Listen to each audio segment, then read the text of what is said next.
Micah chapter 2, verse 1. Woe to them that devise iniquity and work evil upon their beds. When the morning is light, they practice it, because it is in the power of their hand.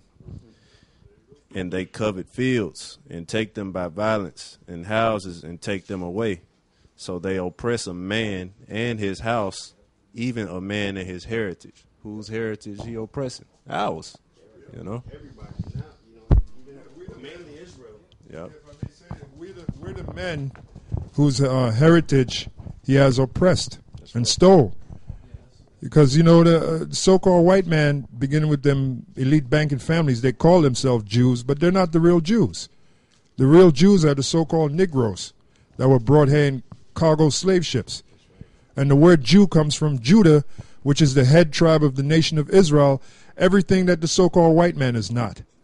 All right? He's not an Israelite. He's not the original members of the land of Israel. He's not a Jew, which is what the Babylonians called us. That was our history. That was our heritage, which he oppressed, which he stole. That's right. So now through the power of the scriptures, through the power of Yahweh Bashem Yahushua, through the scriptures, we were reclaiming our heritage that he stole. That's right. You know, so that's the time we're in now.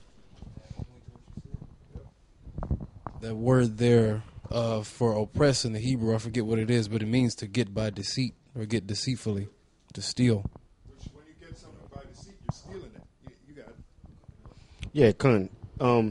Brother, if you can give me Habakkuk chapter 2, and then the point is in 5. You may want to start up just a little bit, brother.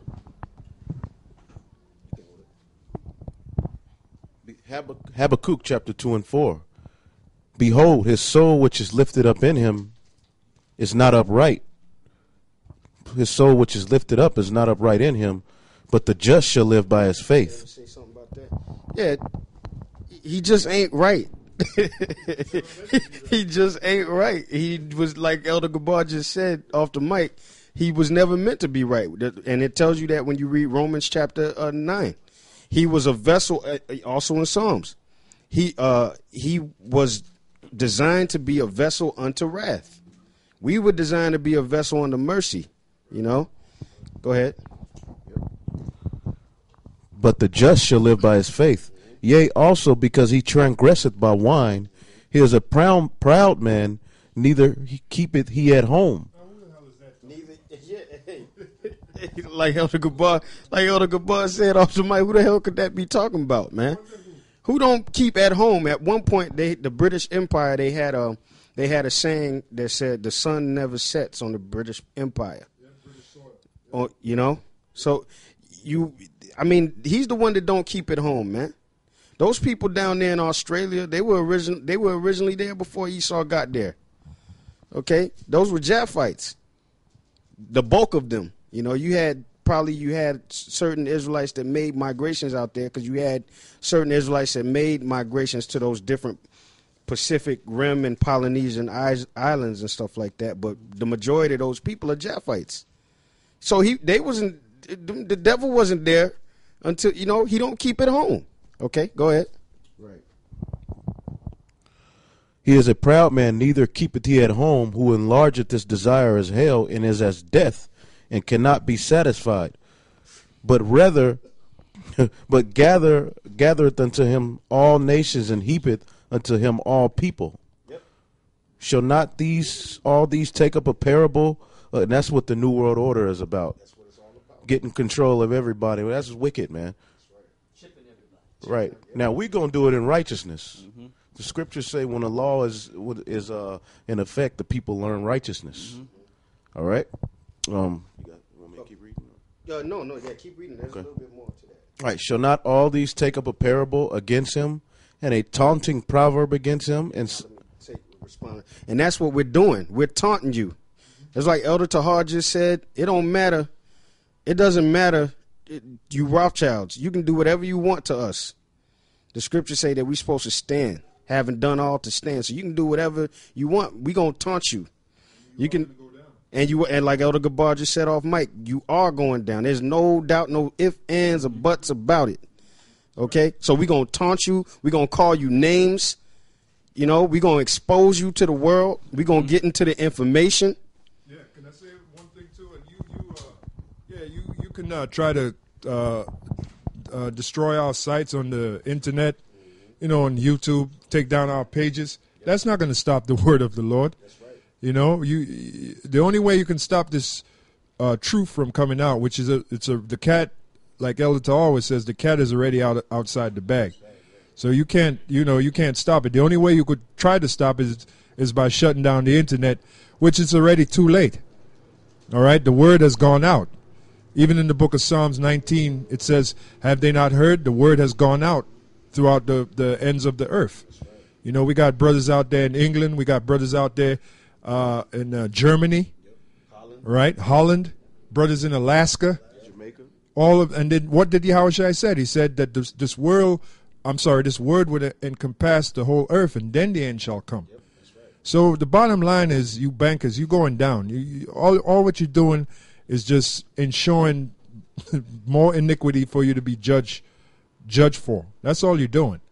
The final iniquity that you're going to do is that chip, which is already prophesied that you Rothschilds in particular, you're going to make everybody try to take that chip. That's already that's prophecy. And once you do that, that's it. That's the end of your rulership. And the next step for you is slavery underneath us. That's your next step.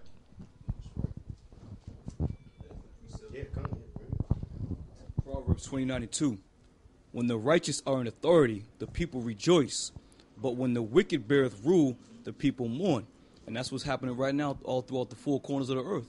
People are mourning right now because the so-called white man, the wicked, he's bearing rule right now. There's no peace in the earth. Believe me, when the Lord sets us up, when he sets Israel up and they elect up under the Yahweh Shem Yahushai, we're going to give everybody their fair shake. Okay, everybody's going to get their fair shake. You're going to get your fair lot. But until then, we have to suffer this wickedness by the so-called white man. But believe me, when that time comes, we're going to put everybody in the right order, man. All right? That's right. Yeah, and if I may say about that, we're going to give everybody a fair shake, but don't get it twisted, you other nations out there. 'Cause I know we harp on Esau, but you're going to be under our foot too, okay? Because I got a special disdain. I got a special disdain for you other nations too, man. That like the Moabites, them damn gooks, man. I got a special. Hey, man, me and this brother make a point all the time. Like, Moab is supposed to be the baddest martial artist in the world, right? He can do this, and he gets his ass kicked every MMA fight I watch, man.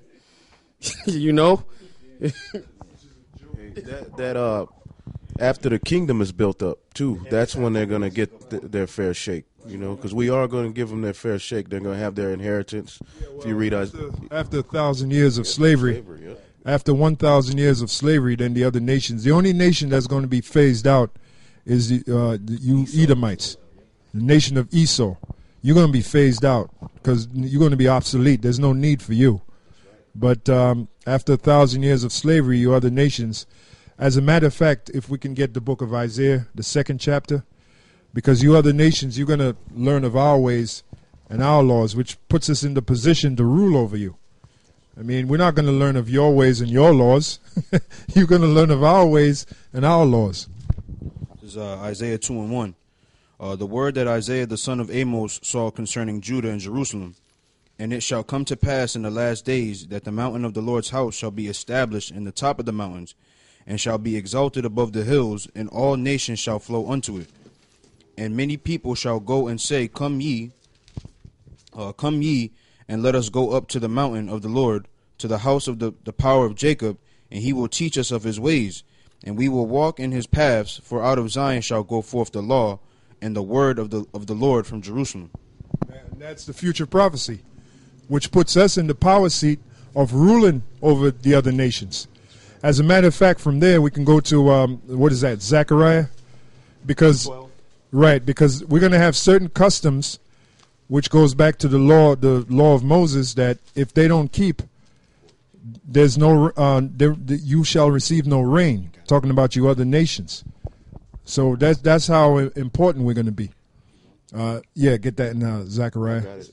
Okay, whoever got it, read it. All right, Zechariah 14 and 16. Go on. And it shall come to pass that everyone that is left of all the nations which came against Jerusalem shall even go up from year to year to worship the King, the Lord of hosts, and to keep the Feast of Tabernacles. Now that's one of the feasts, right? The Feast of Tabernacles. Go on.